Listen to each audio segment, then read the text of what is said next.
Parola d'ordine: dare un futuro a Venezia e ai veneziani attraverso il sistema casa. Questo è lo spirito delle 16 associazioni che stamane hanno incontrato la giunta Cafarsetti, assente il primo cittadino. Sul tavolo l'edilizia residenziale pubblica, il social housing, ma anche la questione del fiorire indiscriminato in città di B&B in appartamenti privati.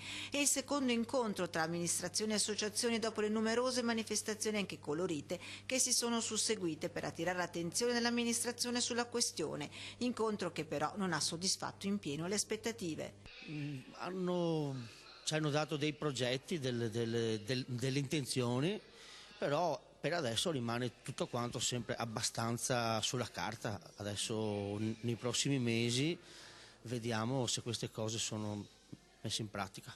Secondo me le misure sono troppo riduttive, perché si sta parlando di 60 alloggi sul social housing, che quindi non è ERP, è social housing. Qui servono delle risposte e dei cambiamenti su quello che è la base dell'edilizia residenziale pubblica. L'amministrazione controbatte e mette sul tavolo i numeri anche del vuoto in città: 291 case, 204 quelle sfitte e che necessitano di manutenzione. Servono 50.000 euro ciascuna, 41 sono le manutenzioni, 43 in assegnazione secondo graduatoria.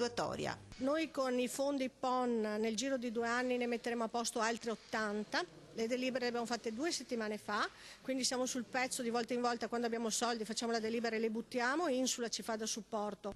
Nulla da fare per le proposte presentate dalle associazioni, tipo l'autorestauro, sarebbe troppo macchinoso. Le associazioni di residenti chiedono interventi più fattivi, soprattutto in tema di modifica della legge regionale sui B&B e nel rapporto con Ater. Prossimo appuntamento a giugno e intanto il nostro compito sarà di nuovo vigilare e vedere se verranno portati a termine.